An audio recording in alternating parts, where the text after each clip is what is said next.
Hello students, Learn24 academy में आपका स्वागत है। देखिए स्टूडेंट्स, हम सूजस ई बुलेटिन देख रहे थे, तो आज हम देखेंगे इसमें 27, 28 और 29 मार्च का जो सूजस ई बुलेटिन है वो सारे कंप्लीट करेंगे।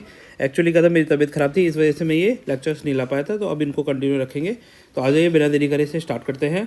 देखिए राजस्थान सरकार ने क्या करा है, जो सामाजिक सुरक्षा पेंशन, सोशल सिक्योरिटी पेंशन दी जाती थी, जिसमें 500 रुपये, 750 रुपये, जो 1000 से कम थी, उसे अब बढ़ाकर प्रति माह कितना कर दिया गया है, 1000 रुपये कर दिया गया है। आपको थोड़ा सा ये ध्यान रखना है, 1000 से कम की जो पेंशन मिलती थी, जैसे जिसमें 750 रुपये, 500 रुपये दी जाती थी, उसकी राशि बढ़ाकर 1000 रुपये कर दिया है। अब देखिए यहाँ पर आप देख सकते हैं, इसकी घोषणा कब की गई थी, बजट 2023-24 में न्यूनतम पेंशन राशि को बढ़ाकर 1000 रुपये की किए जाने की घोषणा की गई थी, जिसका अब क्रियान्वयन किया जा रहा है। वर्तमान में जो 500 से 750 रुपये प्रतिमाह पेंशन राशि दी जाती थी, जिसे अब बढ़ाकर कितना कर दिया है, 1000 रुपये कर दिया गया है। ये 1000 रुपये याद रखना है, पूछा जा सकता है, क्योंकि पुरानी स्कीम अगर वही पड़ेगा, कोई अपने नोट से पढ़ेगा, पुरानी किताबों से पढ़ेगा, तो वहाँ पर ये 500 रुपये और 750 रुपये दिखाई देगी, जो अब अपडेटेड कर लेनी है आपको 1000 रुपये से। ठीक है, देखो वर्तमान में जैसे वृद्धावस्था पेंशन हो गई, एकल नारी पेंशन हो गई जो 55 वर्ष से अधिक हैं, और वृद्धावस्था पेंशन जो 75 वर्ष से कम है। ठीक है, ये थोड़ा ध्यान रखना है। विशेष योग्यजन 55 वर्ष से कम तथा लघु एवं सीमांत किसान जो 75 वर्ष से कम है, इन सभी लाभार्थियों को जो मासिक पेंशन दी जाती थी 750 रुपये प्रति माह दिया जाता था। ठीक है, और एकल नारी पेंशन जिसमें 55 वर्ष से कम उम्र की एकल नारी थी, उन्हें 500 रुपये प्रति माह पेंशन दी जाती थी, जो अब 1 मई 2023 से इनकी राशि बढ़ाकर कितनी कर दी गई, 1000 रुपये न्यूनतम पेंशन राशि कर दी गई है। ये थोड़ा सा ध्यान रखना है। इसके अलावा देखें यहाँ पर क्या है, मुख्यमंत्री अशोक गहलोत ने अनुदान दिया है, तो क्या है, बहुत सारे निर्माण किए जाएंगे, परंतु निर्माणों से क्वेश्चन नहीं आते, क्वेश्चन आते हैं जैसे मान लीजिए यहाँ पे लिखा है गुंदोलाव झील। ठीक है, अब ये नाम पर झील का नाम करंट पे चल रहा है, न्यूज़ इसमें चल रहा है, तो आपको ये पता होना चाहिए भैया ये झील है कहाँ पर। तो ये अजमेर किशनगढ़ में पड़ती है गुंदोलाव झील। तो यहाँ से आपसे क्वेश्चन पूछा जा सकता है, भूरी पहाड़ी कहाँ है, कहाँ लोकेटेड है, तो भूरी पहाड़ी करौली हड़ौती के मध्य वाले रीजन में आपको देखने को मिलेगी। ठीक है, तो इस तरीके से कुछ इंपॉर्टेंट पॉइंट्स होते हैं, इन दोनों पॉइंट को आप याद रख सकते हैं अपने एग्जाम पॉइंट ऑफ व्यू से। अब देखिए स्टूडेंट्स, एक खबर यहाँ से है, आई स्टार्ट।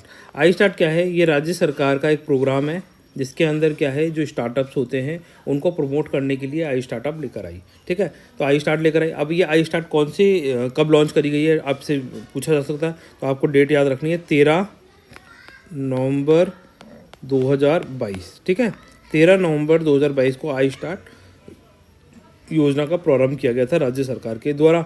तो देखो एक्चुअली क्या होता है, जो न्यूज़ में होती है ना, ये जितने भी प्रोग्राम्स यहीं से आपसे पूछे जाते हैं क्वेश्चन, इसीलिए आपको उनको थोड़ा ध्यान रखना चाहिए। अब ये आई स्टार्ट योजना में करा क्या है इन्होंने, इसमें एक्चुअली क्या था, जैसे राज्य सरकार को स्टार्टअप से कुछ भी जैसे खरीदना है, तो बिना टेंडर के भी 15 लाख रुपये तक की सीमा का सामान खरीदा जा सकता था, जिसकी राशि अब बढ़ा के 15 लाख से बढ़ा के कितनी कर दी है, 25 लाख रुपये कर दी गई है। पहला पॉइंट तो आपको ये ध्यान रखना है। ठीक है, तो टेंडर की राशि कितनी कर दी गई है, मतलब बिना टेंडर के प्रोक्यूरमेंट करने की राशि कितनी कर दी गई है, 15 लाख से बढ़ा के 25 लाख कर दी गई है, मतलब 10 लाख ऐड कर दिए गए, 10 लाख तक का और एक्स्ट्रा सामान खरीदा जा सकता है।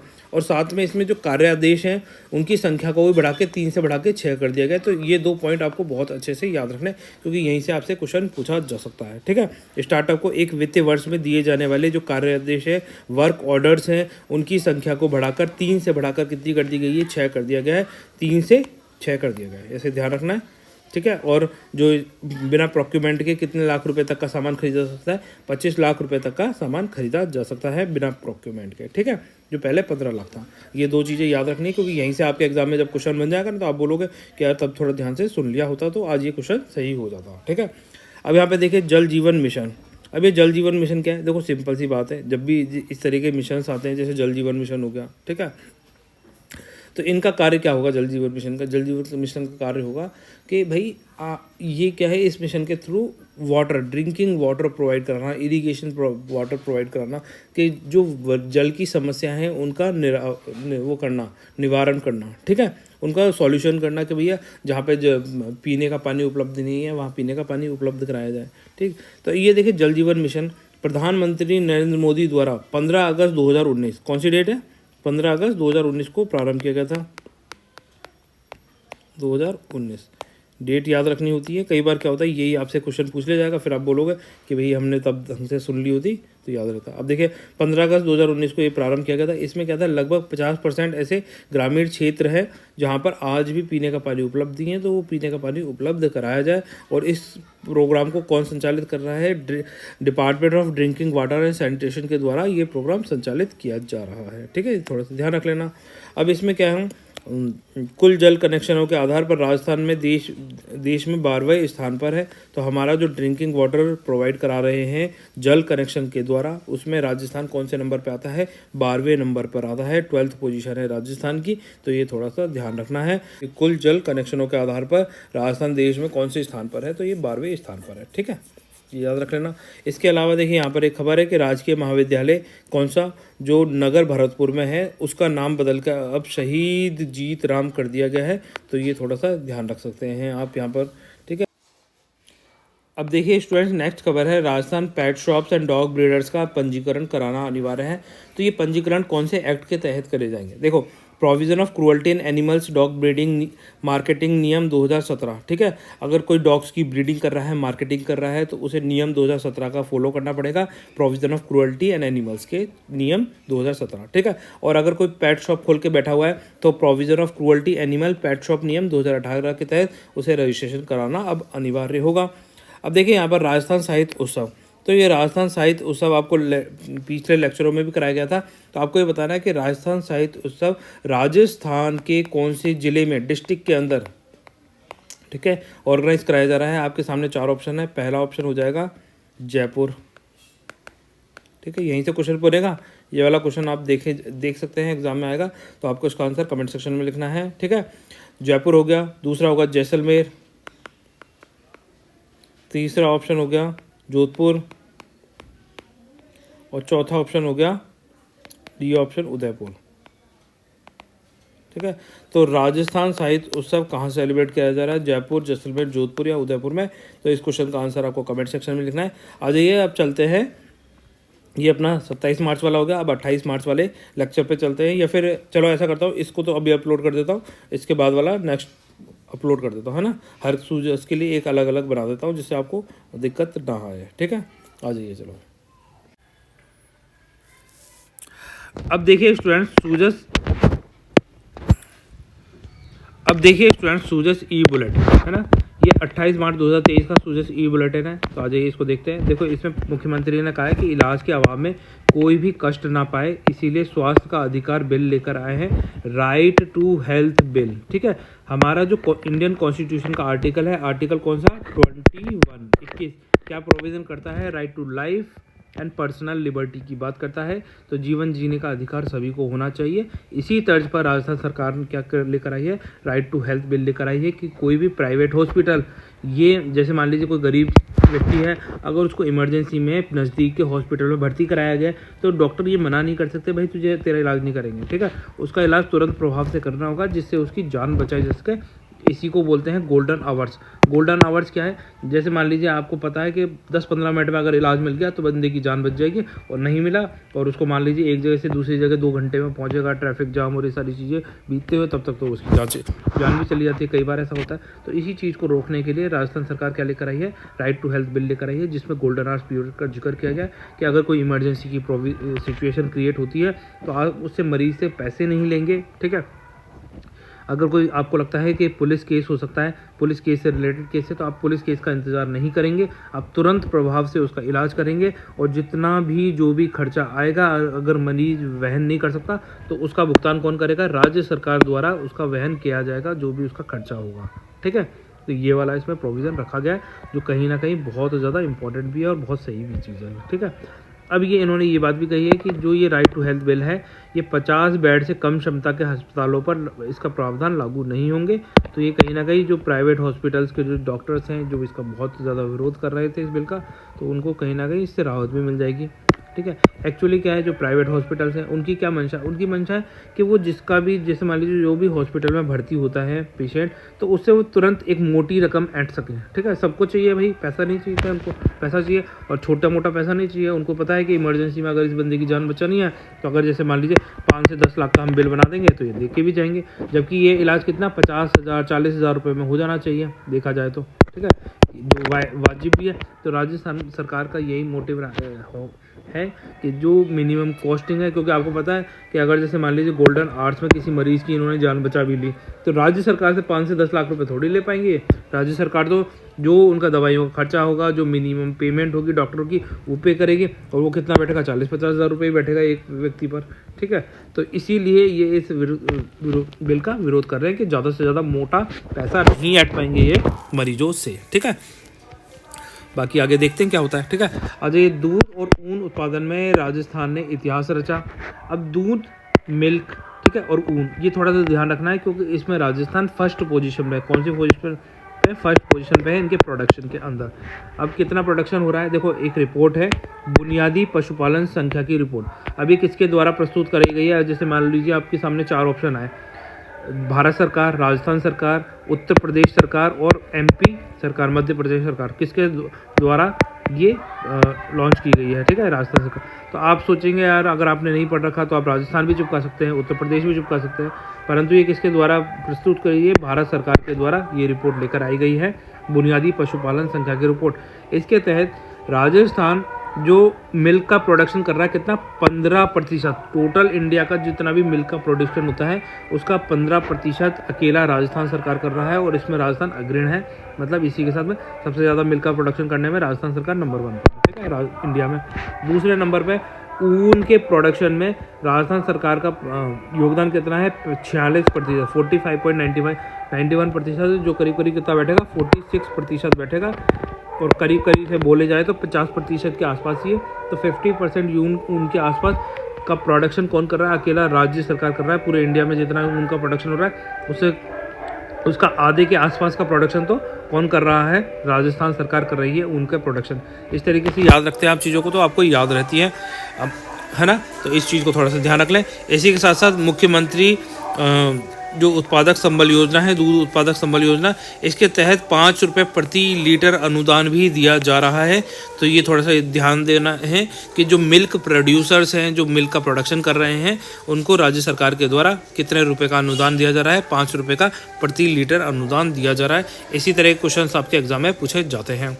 ठीक है, अब देखिए यहाँ से एक खबर है नीचे, सौर ऊर्जा चलित पहली सैनिटरी पैड यूनिट।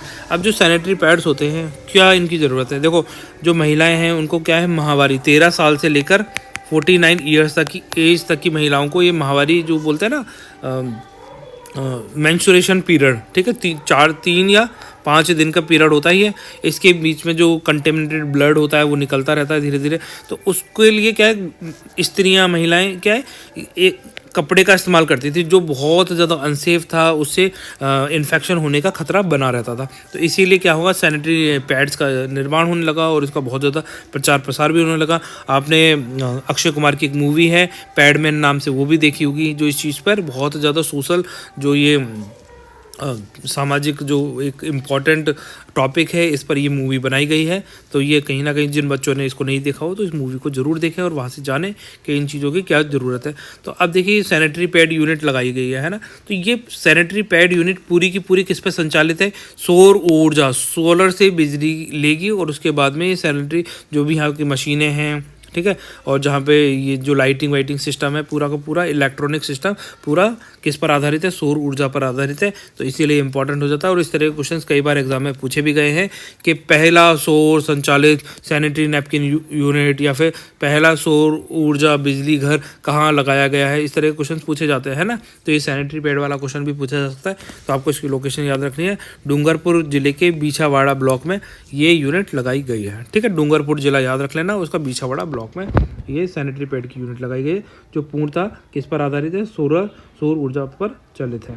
ठीक है, इसके अलावा यहाँ पर आपके सामने एक और खबर है कि इंदिरा गांधी शहरी क्रेडिट कार्ड योजना। अब ये देखिए, इंदिरा गांधी शहरी क्रेडिट कार्ड योजना बहुत ज़्यादा न्यूज़ में है, तीसरी बार ये न्यूज़ में आ रही है, और ये आपको जानना जरूरी है। तो इस तरीके के क्वेश्चन एग्जाम में पूछे जाते हैं। ठीक है, तो देखिए जो इंदिरा गांधी शहरी क्रेडिट कार्ड योजना है, ये बजट 2021-22 में इसको प्रस्तुत किया गया था।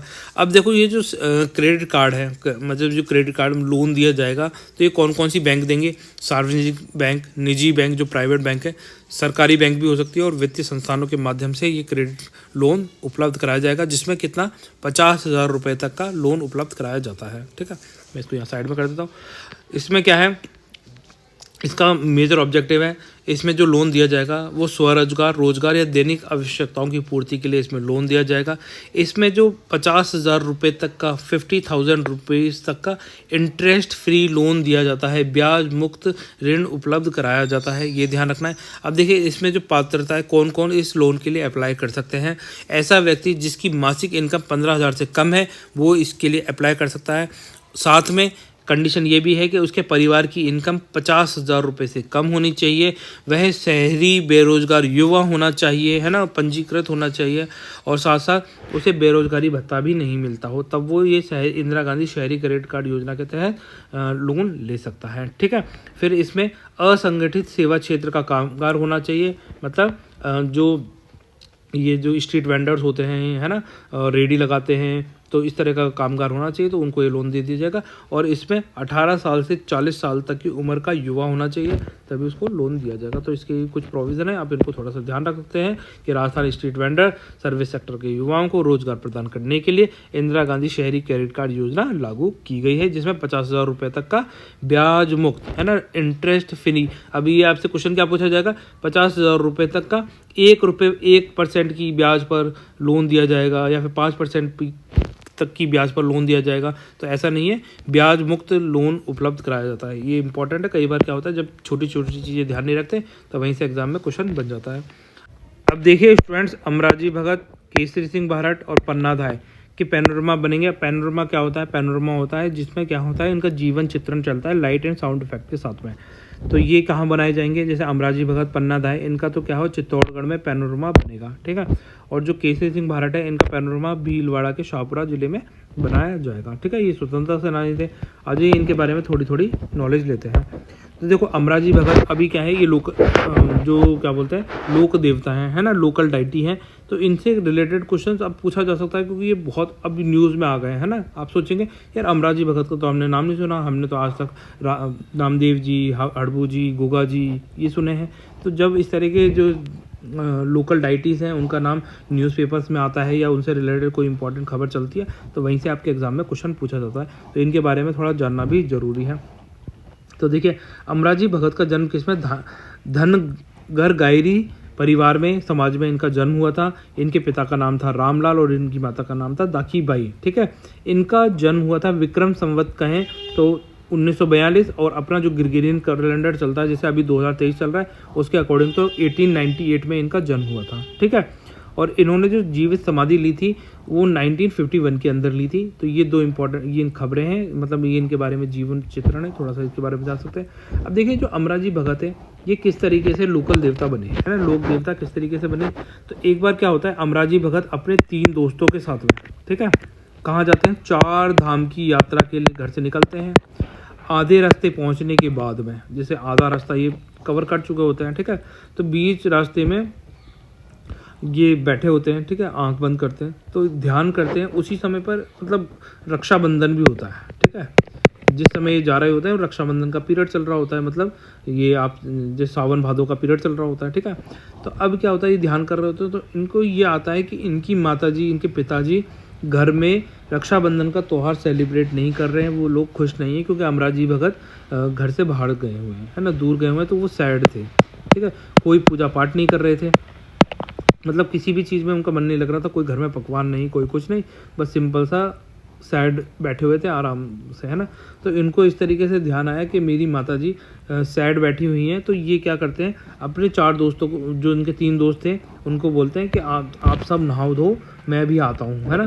तो ये वहाँ से तुरंत प्रभाव से आते हैं और जो इनके घर के पास में एक मंदिर होता है उस मंदिर में जाकर बैठ जाते हैं और वहाँ जो जाप करने लगते हैं। ठीक है, तो अब क्या होती है, इनकी माताजी बिना कोई खीर पूड़ी बनाए सिंपल सा प्रसाद लेकर आती हैं मंदिर में, और वो चढ़ाने जब जाती हैं तो देखती हैं कि अमराजी भगत तो यहाँ बैठा हुआ है, और वो इतने ज़्यादा प्रसन्न होती हैं इनकी माता जी। फिर घर जाती हैं भगी भगी, और वहाँ फिर खीर पूड़ी हलवा ये सब बनाती हैं। और फिर इनके दोस्तों क्या होते हैं, देखा अमराजी भगत है नहीं, अमराजी भगत और इनकी माता जी तो क्या कर रही हैं, खीर पूड़ी और सारी चीज़ें बना रही हैं, ठीक है। वो सब बनाकर मंदिर लेकर आती हैं, प्रसाद चढ़ाती हैं, अपने बेटों को खिलाती हैं। और साथ में जो इनके दोस्त होते हैं वो सोचते हैं पता नहीं कहाँ चला गया, और वो अपने 4 धाम की यात्रा तक निकल जाते हैं और वहाँ पहुँच भी जाते हैं डेस्टिनेशन तक, ठीक है। अब अमराजी भगत क्या करते हैं, जो इस मंदिर की कटोरी होती है वो अपने साथ लेकर दिव्य प्रकाश के साथ में इस जगह प्रकट हो जाते हैं जहाँ इनके 3 दोस्त पहले से पहुँच गए थे, ठीक है, 4 धाम की यात्रा में। तो वहाँ से इनके दोस्तों को ये आभास होता है कि भाई ये अमराजी भगत कोई आम इंसान नहीं है, ये एक अलौकिक द्रव्य शक्ति के साथ जन्मा हुआ एक बालक है, ठीक है। तो इस तरीके से तो ये किदवंती है कि अमराजी भगत इस तरीके से लोक देवता बने। बाद में ये जीवित समाधि भी इसी तरीके से लेते हैं कि समाधि लेते हैं और प्रशासन आता है, तो ये क्या लंबी लंबी कहानियाँ हो जाती हैं जो यहाँ पर लोक देवताओं के बारे में चलती हैं। अब देखिए स्टूडेंट्स पन्नाधाय, देखिए स्टूडेंट्स पन्नाधाय क्या है, बहुत ज़्यादा इम्पॉर्टेंट है हमारे राजस्थान इतिहास में, और इनका जो योगदान है वो अतुलनीय है, उनकी कोई बराबरी नहीं कर सकता। तो आज ये पन्नाधाय के बारे में थोड़ा सा जान लेते हैं, क्योंकि देखो यहाँ से आपके एग्जाम में क्वेश्चन पूछा जा सकता है इसलिए। तो देखो राणा सांगा थे, राणा सांगा के बारे में आपने नाम सुना होगा। इनकी पत्नी का नाम था कर्णवती, और राणा सांगा कर्णवती का पुत्र था कौन, उदय सिंह, ठीक है। तो एक्चुअली क्या था, उदय सिंह का भाई था विक्रमादित्य, ठीक है, इतना समझिए। अब कर्णवती ने तो क्या था, बहादुर शाह का क्या होता, यहाँ पर चित्तौड़ पर आक्रमण हुआ था, तो कर्णवती ने यहाँ पर जौहर किया था, क्योंकि यहाँ पर ये हार गए थे। तो कर्णवती ने तो जौहर करने के कारण मर गई थी, ठीक है, सामूहिक बलिदान दिया था इन्होंने। और राणा सांगा ये भी मर चुके थे। इनके बाद में यहाँ पर जो गद्दी संभाली थी, किसने संभाली थी, विक्रमादित्य ने संभाली थी, और इनका छोटा भाई था ये उदय सिंह, ठीक है। अब ये जो विक्रमादित्य थे, इनका चचेरा भाई था, उनका बेटा था बनवीर, ठीक है। अब ये बनवीर क्या चाहता था, बनवीर विक्रमादित्य की जगह बैठना चाहता था। तो इसने क्या करा, बनवीर ने विक्रमादित्य की हत्या कर दी। बाद में ये उदय सिंह को भी मारना चाहता था, ठीक है। अब जैसे कर्णवती मर गई थी, तो उसके बाद में जो लालन पालन उदय सिंह का किसने किया था, पन्नाधाय ने किया था। पन्नाधाय ने उदय सिंह को अपना दूध पिलाया था, ठीक है। पन्नाधाय का एक पुत्र था चंदन, ठीक है, जिसकी उम्र भी सेम थी, उदय सिंह के बराबर ही था चंदन। इतना याद रखना है आपको, ये स्टोरी है, जितने भी नाम है सब चीज़ ये पता होनी चाहिए आपको, ठीक है।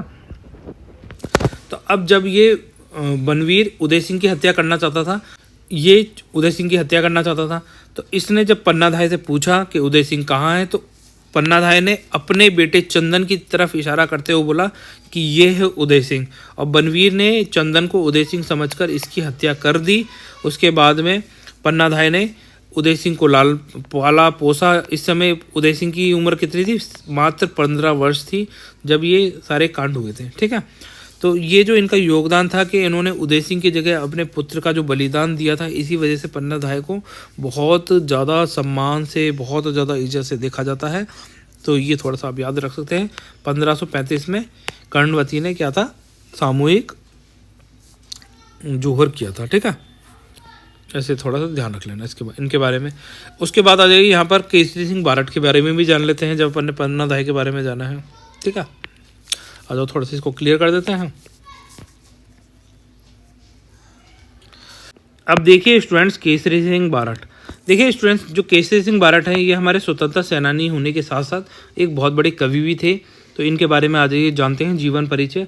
साथ में आप इनके भाई के बारे में और इनके बेटे के बारे में भी जानना जरूरी है कि इनके भाई का नाम था जोरावर सिंह बारट और बेटे का नाम था प्रताप सिंह बारट, जिन्होंने देश के लिए अपने प्राणों की बलिदान दिया था, ठीक है। तो इनके बारे में आगे पढ़ लेंगे। अभी तो केसरी सिंह बारट के बारे में देख लेते हैं। देखो, केसरी सिंह बारट का जन्म हुआ था 21 नवंबर 1872 को राजस्थान के शाहपुरा रियासत में इनका जन्म हुआ था। शाहपुरा रियासत के भी देवपुरा गांव में इनने जन्म लिया था, ठीक है। इनके पिता का नाम था कृष्ण सिंह बारट, जो एक जागीरदार थे। जब ये 1 महीने के थे तब इनकी माता का निधन हो गया था, और इनका लालन पालन किसने किया था, इनकी दादी ने किया था। इनकी जो शुरुआती शिक्षा थी वो उदयपुर में संपन्न हुई थी, ठीक है। और इन्हें बंगाली, मराठी, गुजराती, संस्कृत आदि भाषाओं का ज्ञान था, ठीक है।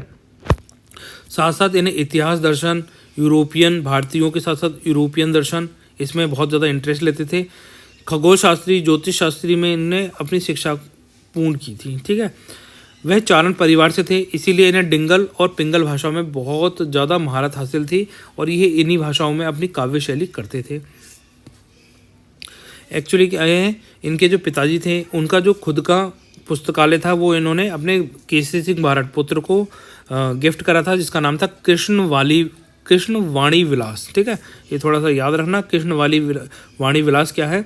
ये केसरी सिंह बारट का पुस्तकालय था जहाँ पर ये अपनी काव्य रचना करते थे। अब क्या था, इनके क्या है पॉलिटिकल गुरु थे मेजनी। ठीक है, जो काम के जनक थे, जो इटली की क्रांतिकारी के जनक के रूप में जाने जाते थे, जो इनके केसरी सिंह बारट के क्या थे पॉलिटिकल गुरु थे। और वीर सावरकर ने इनके ऊपर क्या था जीवनी लिखी थी मराठी के अंदर, जो उन्होंने गिफ्ट करी थी बाल गंगाधर तिलक को। फिर ये बाल गंगाधर तिलक को जो जीवनी मिली थी तो इसका अनुवाद हिंदी में केसरी सिंह बारट ने किया था। ठीक है कि 1903 के अंदर क्या हो रहा था, दिल्ली दरबार लगाया जा रहा था, जिसमें हमारे राजस्थान से मेवाड़ से फतेह सिंह भी दिल्ली दरबार में जा रहे थे। तो इन दिल्ली दरबार में जाने से रोकने के लिए केसरी सिंह बारट ने लिखी थी चेतावनी रे चुंगटिया। और ये जो इनकी ग्रंथ है ये बहुत ज़्यादा, कविता जो है बहुत ज़्यादा फेमस है, क्योंकि इसमें इन्होंने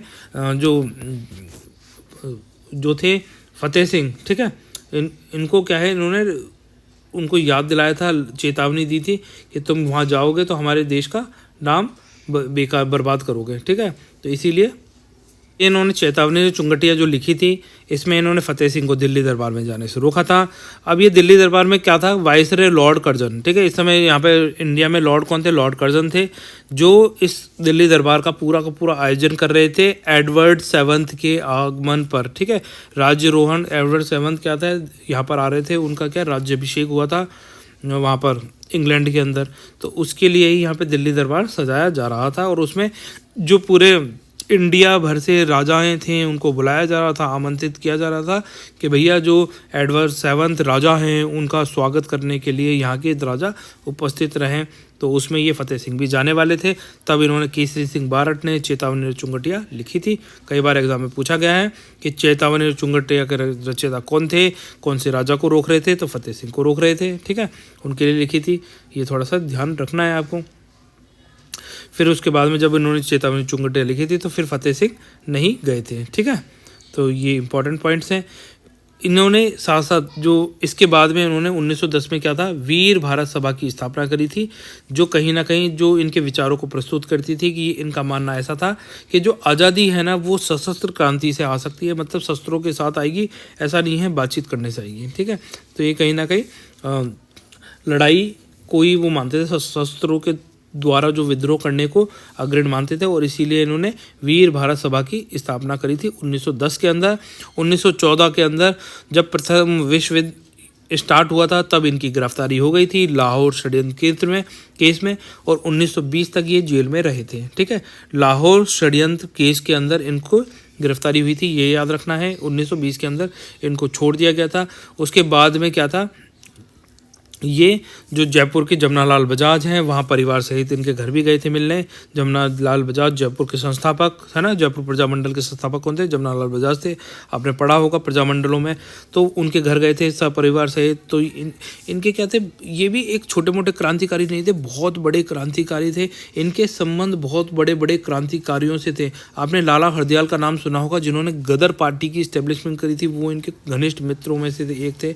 सचिंद्र सान्याल, रास बिहारी बोस, इनके साथ इनका उठना बैठना था। तो आप इसी से जान सकते हैं कि ये कितने बड़े क्रांतिकारी थे उस समय। ठीक है, जमनालाल बजाज से मिलने के बाद में ये फिर क्या था, वर्धा चले गए थे, और वर्धा से इन्होंने एक वो साप्ताहिक समाचार पत्र का प्रकाशन शुरू किया था जिसका नाम था राजस्थान केसरी। ठीक है, ये थोड़ा सा ध्यान रखना है, राजस्थान केसरी। ठीक है, साप्ताहिक मतलब वीकली न्यूज़पेपर छपता था, और इसका संपादन किसके द्वारा किया जाता था, विजय सिंह पथिक के द्वारा इसका संपादन किया जाता था। ठीक है, तो ये ध्यान रखना। केसरी सिंह बारट के द्वारा एक साप्ताहिक पत्रिका का प्रकाशन किया गया था जिसका नाम था राजस्थान केसरी। राजस्थान केसरी याद रखना है। और इसका संपादन कौन करता था? विजय सिंह पथिक के द्वारा इसका संपादन किया जाता था। कई बार एग्जाम में क्वेश्चन पूछा गया है। केसरी सिंह बारट कहाँ चले गए थे? वर्धा चले गए थे, वहीं से ये राजस्थान केसरी समाचार पत्र का प्रकाशन किया जाता था। ठीक है, ये कुछ इंपॉर्टेंट पॉइंट हो गए केसरी सिंह बारट से, जहाँ से आपसे एग्जाम में क्वेश्चन पूछे जा सकते हैं, तो इनको थोड़ा सा ध्यान रख लेना। ठीक है, अब देखिए students, state scout of governance report 2022। ठीक है, तो इसके बारे में थोड़ा सा जान लेते हैं। देखिए state scout of governance report है ना, जो थिंक टैंक है जो भारत सरकार के नई दिल्ली में, तो उनके द्वारा ये प्रकाशित की जाती है। ठीक है, इसमें क्या होता है, ये एक वार्षिक रिपोर्ट है जो भारत के विभिन्न राज्यों की जो प्रोजेक्ट्स हैं उनसे संबंधित अध्ययन करती है। इसके अंदर देखो 4 कैटेगरी में इनको डिवाइड किया जाता है स्टेट्स को।